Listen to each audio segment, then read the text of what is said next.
Hello friends, welcome in our channel knowledge plus. आज हम इस वीडियो में क्लास 8 का साइंस का chapter number 3 synthetic fibres and plastic इसको कवर करने जा रहे हैं। तो सिंथेटिक फाइबर्स आखिर होते क्या हैं? सिंथेटिक फाइबर्स नाम है सिंथेटिक। सिंथेटिक मीन्स आर्टिफिशियल और मैन मेड। और फाइबर्स क्या हैं?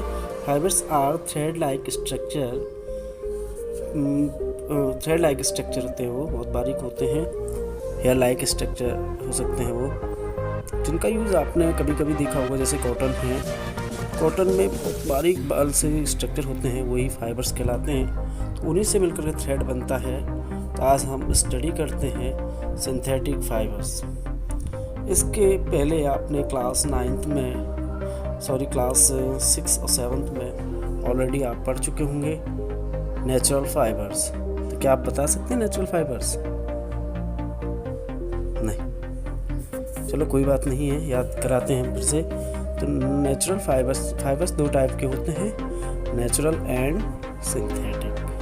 तो नेचुरल फाइबर्स वो फाइबर्स होते हैं जो हमें नेचर से मिलते हैं, और वो फाइबर्स प्लांट से मिल सकते हैं और एनिमल से मिल सकते हैं। तो प्लांट से हमें जो फाइबर्स मिलते हैं, जैसे हेम्प है, जूट है, कॉटन है, ये फाइबर्स हमें प्लांट से मिलते हैं, जो कि क्लास 6 में भी हम पढ़ चुके हैं। और एनिमल्स फाइबर जैसे वूल है, सिल्क है, ये एनिमल्स फाइबर है। All these are natural fibres.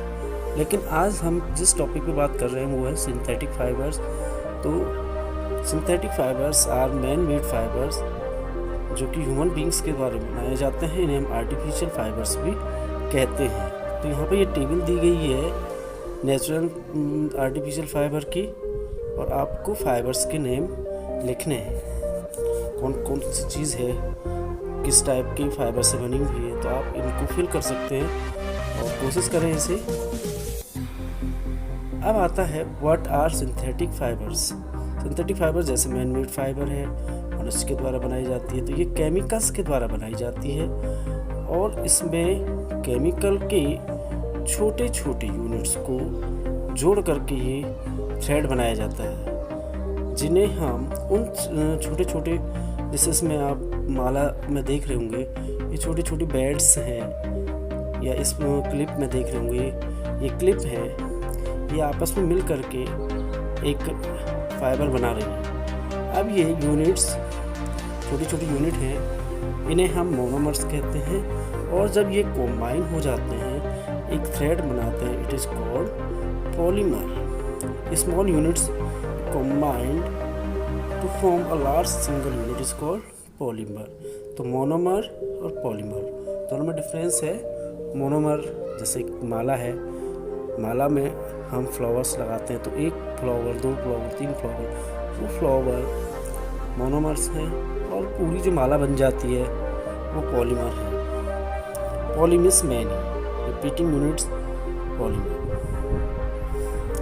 आप देखते हैं पॉलीमर्स नेचर में ही मिलती है, जैसे सेलुलोज, कॉटन में जो बना हुआ रहता है वो सेलुलोज से बना हुआ रहता है। तो ये नेचुरल पॉलीमर है। इसमें ग्लूकोज यूनिट मोनोमर्स का काम करती हैं, तो ये पॉलीमर है। अब बात करते हैं टाइप्स ऑफ सिंथेटिक फाइबर्स। बहुत तरह की फाइबर्स हैं। तो सबसे पहले हम स्टार्ट करते हैं रेयॉन। रेयॉन एक फर्स्ट सिंथेटिक फाइबर है, और इसको डिस्कवर किया गया था लगभग 19th सेंचुरी के एंड में। साइंटिस्टों ने इसे मिक्सअप करके बनाया।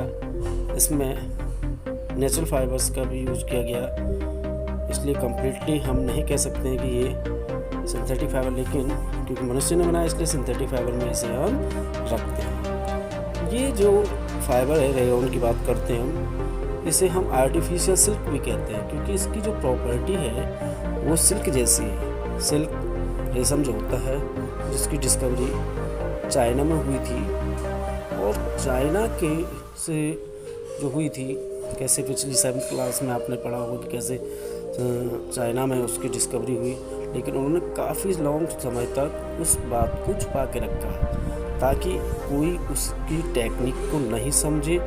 लेकिन एंड ऑफ 19th सेंचुरी साइंटिस्टों ने वैसे ही सिल्क की तरह का ही एक फाइबर बनाया जिसे रेयन नाम दिया गया, और ये वुड पल्प पर ट्रीटमेंट करके बनाया गया, नेचुरल सोर्स से बनाया गया ये। तो ये सिल्क की प्रॉपर्टी रखता है, और आजकल हम इसे देख सकते हैं। जैसे हम बेड शीट है, इसमें कॉटन के साथ मिक्स करके बेड शीट बनाई जाती है, बहुत सुंदर लगती है, बहुत अच्छी डिज़ाइन बन जाती है। तो ये आर्टिफिशियल सिल्क रेयन है। दूसरा आता है nylon. Nylon is first fibre man made fibre, first fully man made fibre है, क्योंकि इसमें नेचुरल रॉ मटेरियल का यूज़ नहीं किया गया था, इसलिए first fully man made fibre है। 1931 में इसको डिस्कवर किया गया था, और इसका नाम नायलॉन क्यों पड़ा उसके पीछे एक लॉजिक है। इसको सबसे पहले न्यूयॉर्क, नाई मीन्स न्यूयॉर्क, और लंदन में लॉन्च किया गया था इसका नाम, इसलिए नायलॉन पड़ा। तो ये सबसे पहले बनने वाला सिंथेटिक फाइबर है। इसे बनाने में कोल, वाटर और एयर की मदद से ये बनाया गया। नायलॉन की एक खासियत होती है, ये बहुत मजबूत है, इलास्टिक है ये, और हल्का है, वेट इसका काफ़ी कम है, और ये लस्ट्रस भी है, चमकीला भी है, और धोने में भी आसानी रहती है आजकल, इसलिए इसके कपड़े काफ़ी पॉपुलर हैं। इससे जो बनने वाले आर्टिकल्स हैं, सॉक्स है, रोप्स हैं, टेंट है, टूथब्रश है, कार की सीट बेल्ट है, देखिए वो कार की सीट बेल्ट इलास्टिसिटी होती है उसमें, स्लीपिंग बैग है, जैसे लोग ट्रैकिंग पे जाते हैं तो अपने स्लीपिंग बैग लेके जाते हैं, कर्टेन से पर्दे हैं, ये नायलॉन के बने हुए रहते हैं। तो बहुत सारी चीज़ें हैं नायलॉन की। तो नायलॉन काफ़ी मजबूत है, यानी कि इतने मजबूत है कि नायलॉन का यूज़ पैरासूट, आपने देखा होगा पैरासूट जब कोई इमरजेंसी पड़ जाती है तो हेलीकॉप्टर या एरोप्लेन से पैरासूट से बाहर निकलते हैं, तो ये पैरासूट में जो फाइबर्स जो यूज़ किया जाता है वो नायलॉन फाइबर्स होते हैं। तो काफ़ी, एक तो उसकी लाइट वेट और एक ये स्ट्रॉन्ग फाइबर है, इसलिए इसका यूज़ किया जाता है।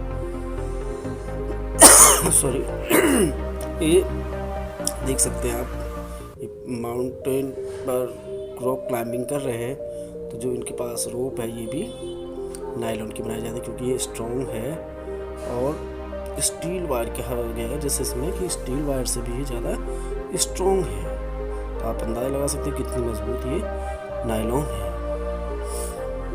अब देखेंगे इस टेबल में, यहाँ पर टेबल है, कॉटन है, हम ये एक्टिविटी दी है कि हम इनको वेट करेंगे और कितना वेट इसमें आता है, इससे हम आसानी से देख सकते हैं कि वो आखिर इसमें कितना वज़न है, कौन हल्का है कौन भारी। दो फाइबर की बात हमने कर दी है, सिंथेटिक फाइबर, रेयन और नायलॉन। अब हम तीसरे फाइबर की बात करते हैं, पॉलिस्टर, चौथा एक्रिलिक है। तो पॉलिस्टर ये भी सिंथेटिक फाइबर है, जो इसके फैब्रिक बने हुए रहते हैं, फैब्रिक में कपड़े, इस पर ये रिंकल्ड नहीं होते हैं। रिंकल्ड देखा वो कॉटन के कपड़े सिकुड़ जाते हैं, प्रेस करनी पड़ती है, तो ये रिंकल्ड फ्री होता है, ये इजीली रिंकल्ड नहीं होते, इसलिए इसकी डिमांड ज़्यादा बढ़ गई है और ये आसानी होती है इसे धोने में। और ये ड्रेस मटेरियल से बनाए जाते हैं, पॉलिस्टर की शर्ट है, ड्रेस है, इसके अलावा टेरलिन है, ये भी इसी का पॉलिस्टर का टाइप है। ये बहुत बारीक बना दिया जाता है, बहुत ही सुंदर बना देते हैं हम इसे। अब बात करते हैं पैट की बोतल आती है, पॉलीथिलीन जो है पैट है, पैट प्लास्टिक है, ये काफ़ी मजबूत प्लास्टिक होती है। इसका यूज़ बोतल बनाने के लिए किया जाता है, जैसे हम लोग अपने फ्रिज में रखते हैं जो बोतल, वाटर बोतल है, यूटेंसिल्स बनाए जाते हैं, वायर्स बनाए जाते हैं। इन पैड से हम काफ़ी यूज़फुल चीज़ें बना देते हैं। पॉलिस्टर बता रहे हैं, जैसे polyester, poly plus Easter chemicals होते हैं जिसमें स्मेल होती है, इसलिए आप पॉलिस्टर के कपड़ों में स्मेल भी आप सूंघ सकते हैं। और इनके रिपीट करके इनकी यूनिट से ही पॉलिस्टर फाइबर बनाया जाता है। और पॉलिस्टर में ही कई तरह के और चीज़ों को मिला करके, जैसे कॉटन मिला करके पॉलीकोट बन जाता है, या वूल मिला कर पॉली वूल बन जाता है। तो ये पॉलिस्टर को मिक्स करके बनाया जाता है। इसके बाद आता है, देखते हैं हम एक्रिलिक, जिसे हम आर्टिफिशियल वूल भी कहते हैं। अभी हमने पहले आर्टिफिशियल सिल्क रेयन बताया था, अब आर्टिफिशियल वूल की बात करते हैं, वो एक्रिलिक है। तो स्वेटर है, शॉल है, ब्लैंकेट है, हम जाड़ में पहनते हैं। ये नेचुरल वूल से भाई इतनी डिमांड हम पूरी नहीं कर पाते हैं, इसलिए हम इसके जैसा ही सिंथेटिक वूल है जिसे हम एक्रिलिक कहते हैं, ये केमिकली बनाया गया है। क्योंकि जो वूल है जैसे सीप से मिलने वाला वूल काफ़ी महंगा होता है और उसकी डिमांड पूरी भी नहीं हो पाती, तो इसके मुकाबले एक्रिलिक क्वालिटी वही है, वही चीज़ वो दे रहा है, लेकिन उसकी कॉस्ट काफ़ी सस्ती है और उसको हम कई कलर में भी दे सकते हैं। तो सिंथेटिक फाइबर इस तरह से नेचुरल फाइबर से आज ज़्यादा डिमांड इनकी है, क्योंकि ये एक तो सस्ते हैं, ड्यूरेबल हैं, काफ़ी दिन चल जाते हैं और लाइट वेटेड है, और इसमें रिंकल लेस हैं, एक्सपेंसिव नहीं है। इसलिए नेचुरल फाइबर की बजाय लोग सिंथेटिक फाइबर का यूज़ ज़्यादा कर रहे हैं। अब बात करते हैं हम इसकी और चीज़ें, देखते हैं सिंथेटिक फाइबर को जब हम जलाते हैं तो उसमें हम थोड़ा अलग स्मेल रहती है, क्योंकि इसमें हार्मफुल गैसेस भी निकलती हैं जो कि एटमॉस्फेयर को ख़राब कर देती हैं और ये बॉडी पे चिपक भी जाती हैं, जो इसलिए ये इसका थोड़ा डिसएडवांटेज है। इसलिए हमें किचन में इन्हें पहन करके नहीं जाना चाहिए, क्योंकि बहुत जल्दी आग पकड़ती है। क्योंकि ये जो केमिकल्स से बने हुए रहते हैं वो पेट्रोलियम पदार्थ से निकलने वाले केमिकल्स से ये बने हुए रहते हैं, इसलिए इनको पहन करके हमें किचन वगैरह में वर्क नहीं करना चाहिए। तो आज की वीडियो में इतना ही। इसका नेक्स्ट पार्ट आगे, क्योंकि पार्ट बड़ा है और डीपली भी थोड़ा समझाना है, तो हम इसकी सेकंड पार्ट में आगे का डिस्कस करेंगे। तब तक वीडियो को देखना ना भूलें और इसमें से छोटे छोटे क्वेश्चन बनाने की कोशिश करें। Thank you.